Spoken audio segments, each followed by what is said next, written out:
Hello, I'm Alfexo, and welcome to Crafting Stories, Episode 2. I'm doing this one by myself, because, well, Wolf didn't watch this one. Alright, so today we are talking about My Minecraft Life, Season 1, by PinkDiamondDiva.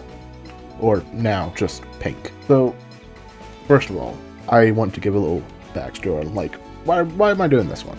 You know? Basically, years ago, well, while I was growing up, when I was first just getting into Minecraft roleplays, my Minecraft life was one of the earlier roleplays that I came across in my life. And I instantly fell in love with it, with the world, with the characters. However, it's been years since I've seen it. The series itself came out in 2016. It's almost 10 years old now. So, does it hold up? Well, I guess that's what we're here to talk about today. So, first of all, let's talk about the plot a bit. My Minecraft life follows Pink as her brother, and her mother move back into their old neighborhood. So Pink is the new girl, goes to school, and does not know anybody here. You know, classic anime trope. Speaking of anime, the series itself takes a lot from anime tropes, even referencing them, as the main character of Pink is a massive anime fan. Now, while she's there, she meets a bunch of people, makes friends, and also finds love along the way. But seriously, going more in depth on that, I feel like I should go into the characters. So, first of all, there's Pink. Very fun, very optimistic. Well, not really. She's kind of a pessimist. But she's a complete nerd, and in the earlier episodes, she's cringe. She's so cringe. Like, she is such a loser. But later episodes within the series, I think is, you know, she grows on you a bit.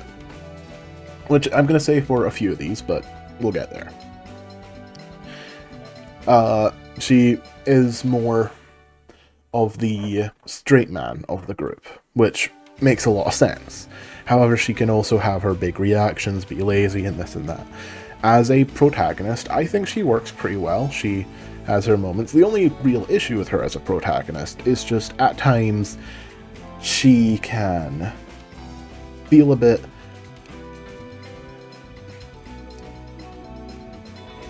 She can feel a bit inconsistent in her writing. But that's just typically what happens with main character.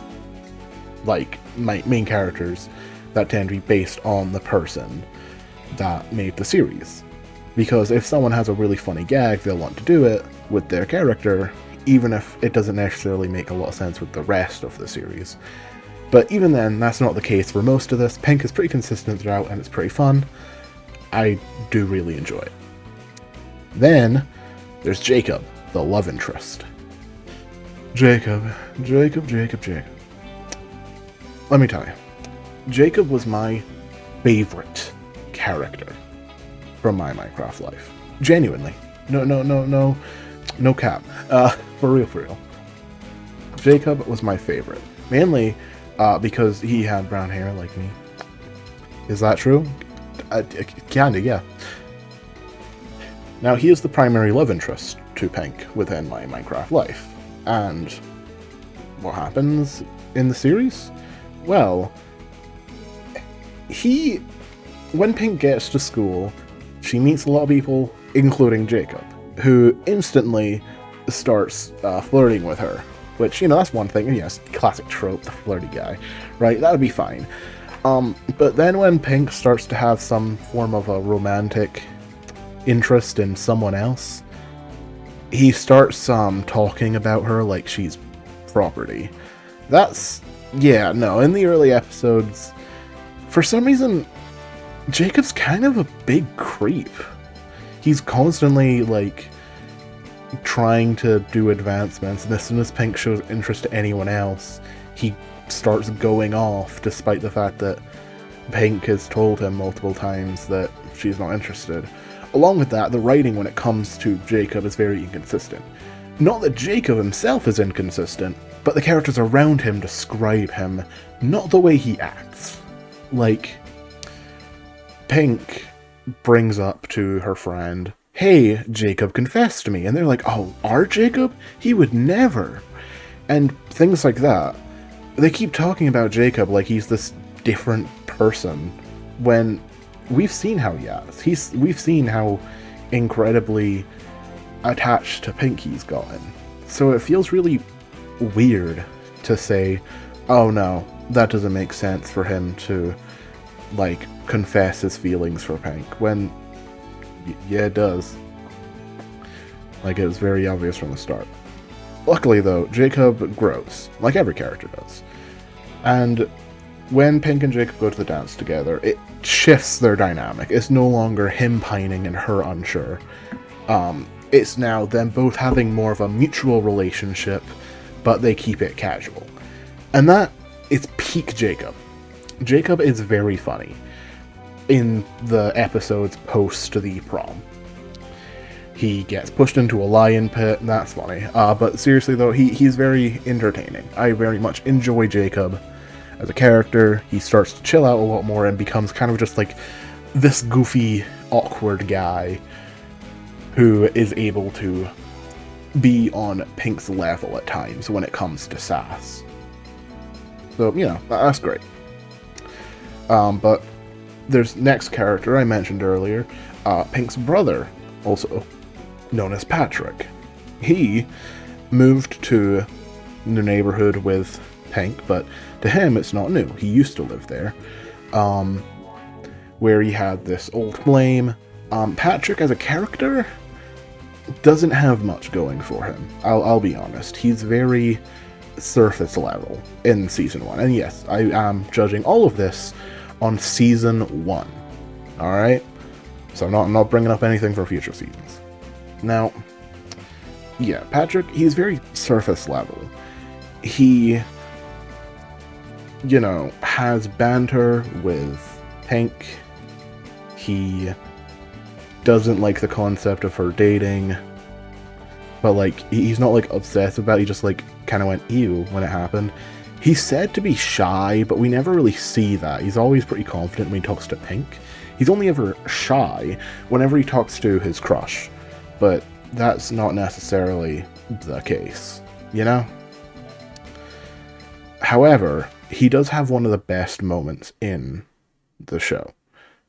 I will get more in-depth about specific moments when I'm done talking about the character, though. All the characters. But jumping around a bit, I brought her up. There's Mary. First of all, she is Patrick's love interest in season 1, but also Jacob's, like, stepsister.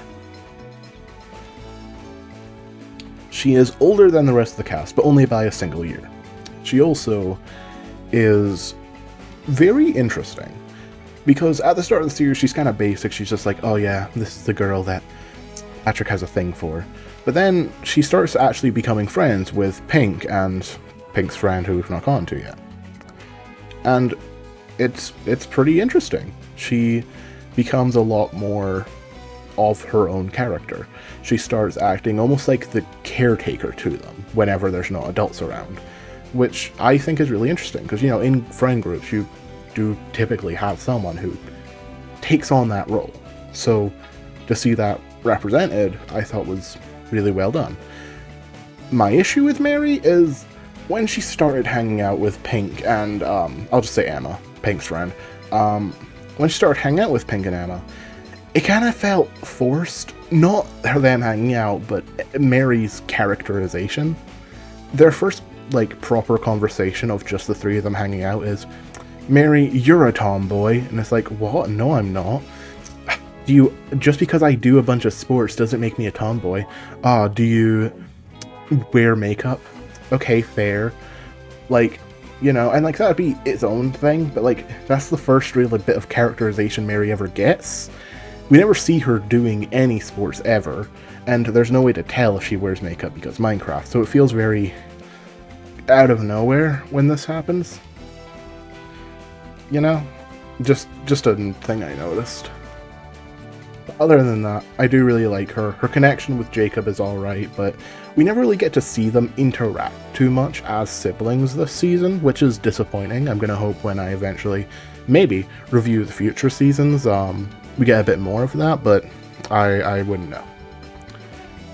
Moving on to Pink's friend, best friend, who is Emma. She is the first person at the new place that Pink properly meets, and she is portrayed as, honestly, a bit of a diss. She's hyperactive, she's impulsive, and she's pushing Pink into things a lot of the time. However, that's not a negative. I think Emma's a very fun character. The story never really focuses on her as a person. She has very little plot developments. Like, she gets a whole boyfriend, but it's not really the focus of the episode, you know? Along with her brother eventually leaving and her having a bit of a breakdown is kind of just a one-off thing. I really do wish we focused on her. Like, that's honest. Like, again, that's my biggest issue with Emma as a character. It's not that she's bad, it's that there's not enough. She has so many moments that it feels like we should really dig into for her as a character, but we never do. And it's just incredibly disappointing. Speaking of her brother, Ryan, I don't know how I feel about Ryan, because he makes way for a lot of the great moments in the series, but as a character, he's very basic. He's Emma's older brother, again, just by 1 year, so them interacting too much with the rest of the people in that year isn't too weird. But yeah, he's Emma's older brother, and personality-wise, he's not really got anything. He has a crush on Pink, and doesn't like Jacob. That's all we got, really. Him leaving to go travel the world was interesting, but we never really see his mindset going into it. Something this series did that genuinely I adored is how it kept breaking my expectations. And what I mean by that is, when Ryan left, I was thinking, oh, this is an interesting plot beat, but I really wish we got to learn more about why he's doing this. But then the finale comes along, he writes a letter and tells the audience why this happened. He says it wasn't because of Pink, it was the opposite. Pink was the only reason he was sticking around, and he was planning on leaving beforehand. And I think that letter was handled really well. Again, as a character, he's very basic. He's not got much going for him, but I do think he has the potential to be an amazing character if he was given the care that the others were. However, his main interactions were all pre-prom. And I'll say it, the first 10 episodes, aka pre-prom, aren't written the best, while post-prom is written really well. Now, also with that, we have Lucas, who is Emma's boyfriend. Lucas is really... Lucas is the best example of Pink's series blowing me away with how informative, or not informative, but how much it can tell what the audience will be thinking. What I mean by that is, when I was watching the series, Lucas came in. He didn't really do much. He ended up saying he had a crush on Pink. Pink was like, no way, my friend likes you, you should date her. And then he ends up dating Emma, right? And after that, it's kind of it. He's just a very basic, surface level character. He's not got anything, and honestly, I thought he was the most boring of the main cast. I wasn't a big fan of him. But then, in the last few episodes, they made a whole episode focused on Lucas, right? He's never been the focus of an episode before, at all. Even when he was, crushing on Pink, they did a secret admirer thing, so he wasn't in most of the episode. So they made a whole episode about Lucas, about Emma saying how she doesn't like how subtle Lucas is when it comes to his reactions to everything, how basic he can be. And That's basically all the complaints I had about Lucas. And after hearing that, he actively works to change himself.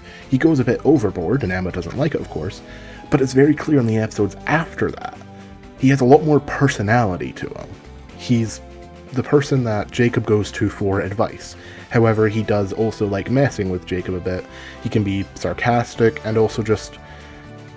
He feels like a character who believes he's better than others, but not in a malicious way, more just because he is. And yeah, like, Lucas is he is the biggest upgrade. I don't believe he is my least favorite of the main cast anymore. I believe that goes to Ryan or Patrick, but that's just because Ryan and Patrick don't get much. But I think Lucas got the upgrade he desperately needed, and I just pray that they kept that idea up while writing him in season 2 and 3. Next one is Amber, who I adore. Amber. But not this season. Amber's moment hasn't come yet, so I'm not going to get into it. I'm not going to say anything about this coming up season, so I remember that I adored Amber in the future seasons, but this one, sadly I gotta say, she's still hilarious. She doesn't have the heart to her character yet, but early on she's really annoying. Really annoying. Every single time she had dialogue, there was a, 2 out of 3 chance that somewhere in there she was gonna say the words, "My Jacob," in it. And that got really annoying. But then, post-prom happened. See, post-prom, locking in again. And it was great. She, as a character, became a lot more funny. She was no longer this malicious figure because the writers had her start hanging out with the main cast. So she wasn't just someone that popped up to be mean. Well, she did, but she was also there to be a bit of a joke. She was pathetic. She was interesting. She became really funny. And then the final 2 episodes happened. Not even the final 2, the final few, when they went on the vacation arc. And that's when things got really interesting for her character. Because she started saying some ominous things about how if Jacob was with Pink, or anyone that wasn't her, bad things would happen. She even said to Mary how, you know what will happen, you're just going to end up hurting everyone's lives. And when those were happening, it gave a brand new light to Amber as a character. She became way more depthful just from those few ominous lines. They never reveal what she was talking about this season. However, even without my knowledge of what she's talking about, it makes her as a character a lot more intriguing, and it makes her motivations a lot more interesting. I think Pink did a really good job of making her this, malicious figure early on, a comedic figure in the middle, and a bit more of a good, complex character by the end, all in just one season of 20 episodes. It's incredibly impressive. The final big character I want to talk about is Ethan. He was the last character of the main cast to be introduced to us. In a way, we have Izzy, but she's not really a character that gets a lot, so I don't think I need to talk about Izzy here.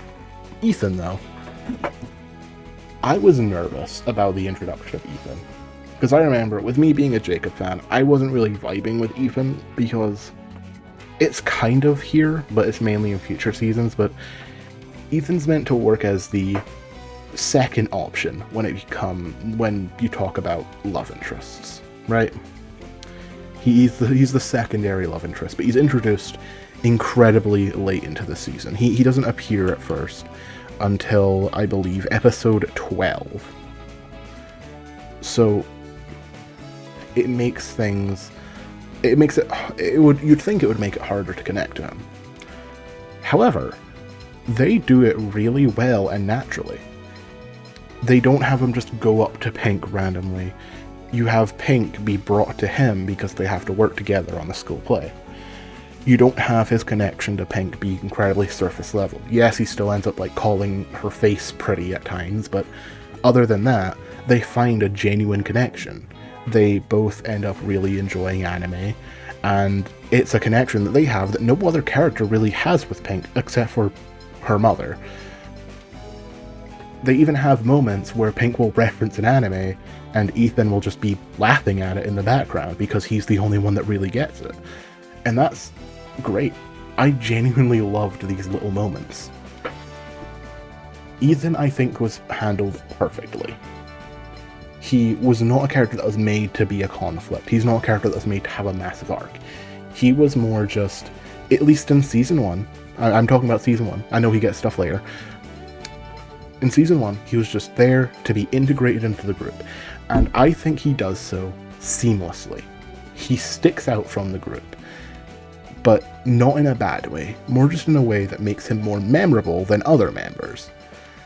I genuinely really like Ethan, even if I was worried about him going into it, because I had bad memories in the past.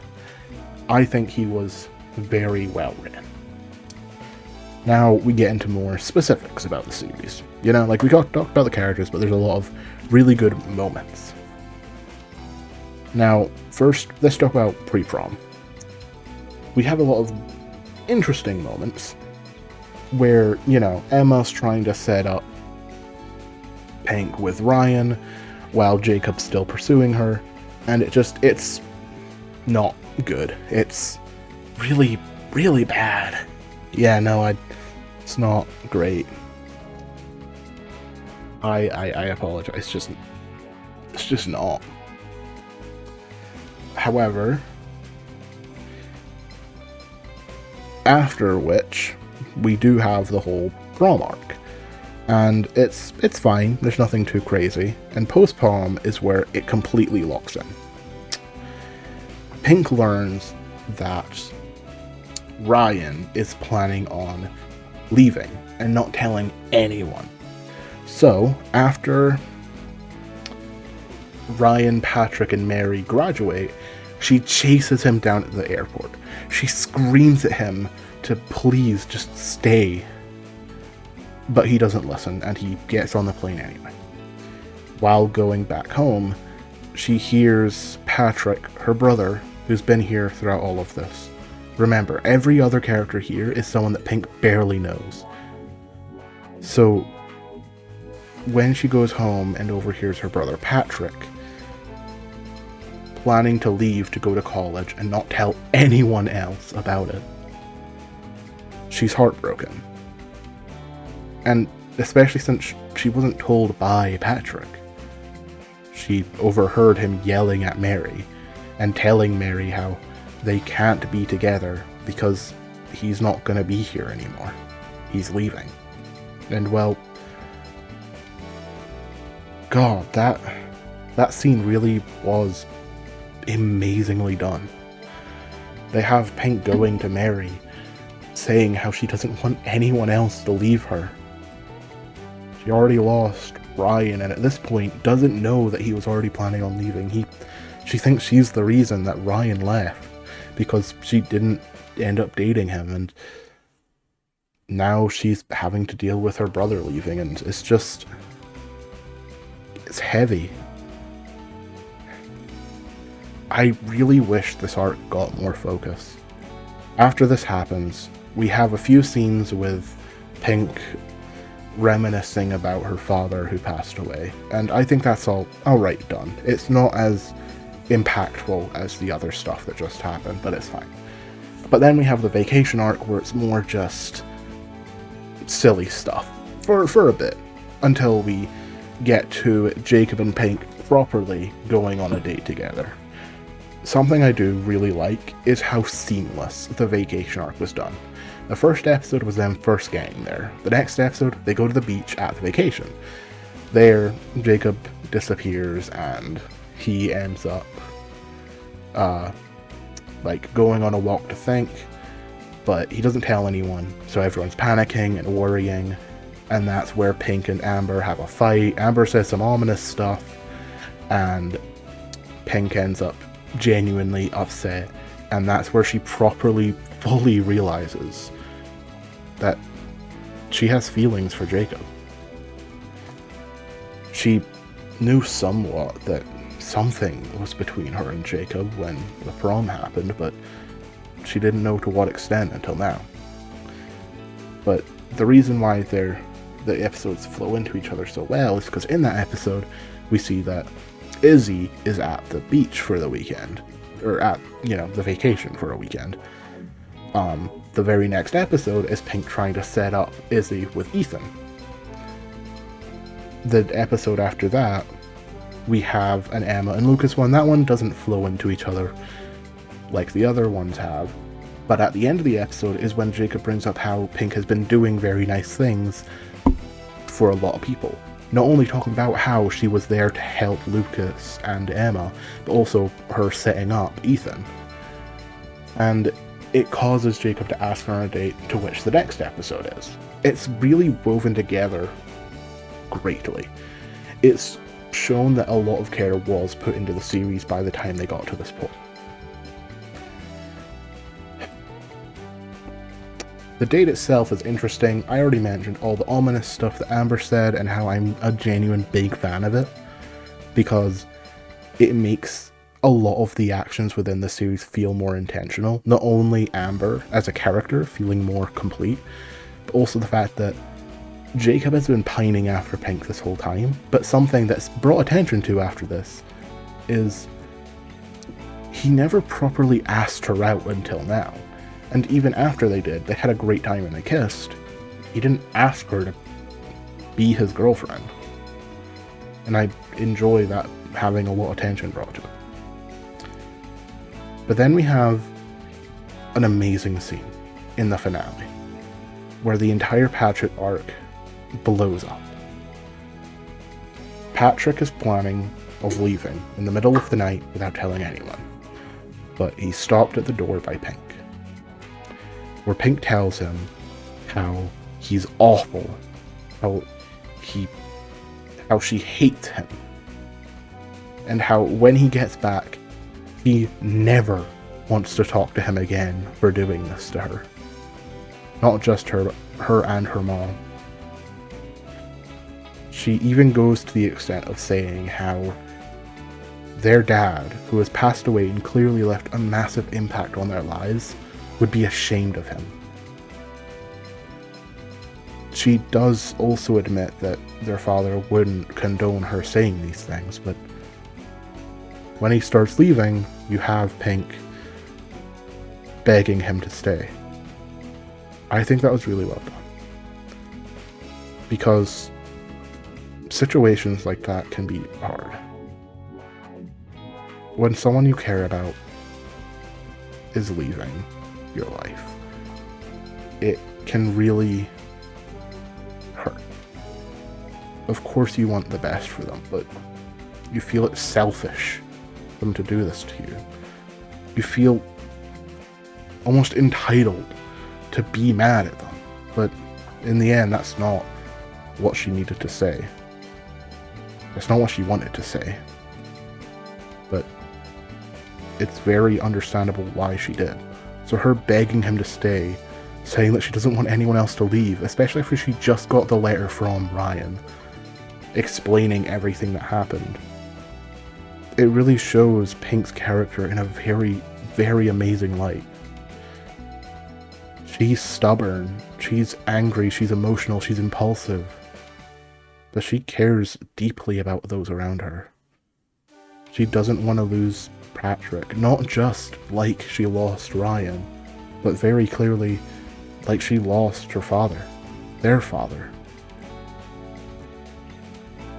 It's shown at this new place, the only person that understands her and all the struggles she's gone through is very obviously Patrick. So I adore how she reacted to him leaving. I don't think it makes her a bad character. I don't think it makes Patrick a bad character, because we don't know his motivations. And that is the biggest issue with this arc. It's just, We never learn why Patrick kept the fact that he got into college from them. We never learn why he left without telling anyone. But I feel like either we're going to learn eventually, or if we don't, it ending here without it being known is more realistic to life. And either way, I think it's just really well done. And I'm very, very proud of how it was written. And I think Pink did an amazing job on it. Done talking about the story, though, we need to address the elephant in the room. This was made almost 10 years ago. It is not up to the technical standards of current roleplays. But I'm not going to judge it on the technical standards of current roleplays, because that's not fair. So more, looking at it, how did it do technically? Well, I noticed that there were some issues slightly here and there. I don't blame them for using the text boxes for the first half of the series, and I'm actually really impressed that within Season 1 they had so many scenes without them by the end. But something that does need addressed is there are some moments where characters will say things that look like they're typos from Pink, but because of that, she just kind of has to go with it. For example, she describes her and her mother as very colorful, but her brother as monotone. It feels like she meant to say monochrome, but she didn't. And even if that wasn't like a mistake, there is the audio. Sadly, the audio is my biggest issue with my Minecraft life. During scenes, the audio is fine. Sometimes characters will be a bit too loud if they're yelling, but generally, the audio is great. However, we'll at times get these transition scenes, and the audio there can range from it being relatively normal to incredibly, incredibly loud, to the point if you're listening to it relatively high on headphones, it can genuinely hurt. It's very sudden, the music, and with it being as loud as it is. Even the end card, I'm not going to count the end card, but figure I may as well say the end card along with these transition scenes are incredibly loud, and it makes the experience a bit more rough. Despite all that, I do think this was technically done incredibly well. Text box roleplays take incredible amounts of work and time, so the fact that Pink was able to do this is incredible. Overall, I'm going to give My Minecraft Life Season 1 2 out of 5 love triangles. And that's my review. Hope you enjoyed, and I'll see you in the next one. Goodbye.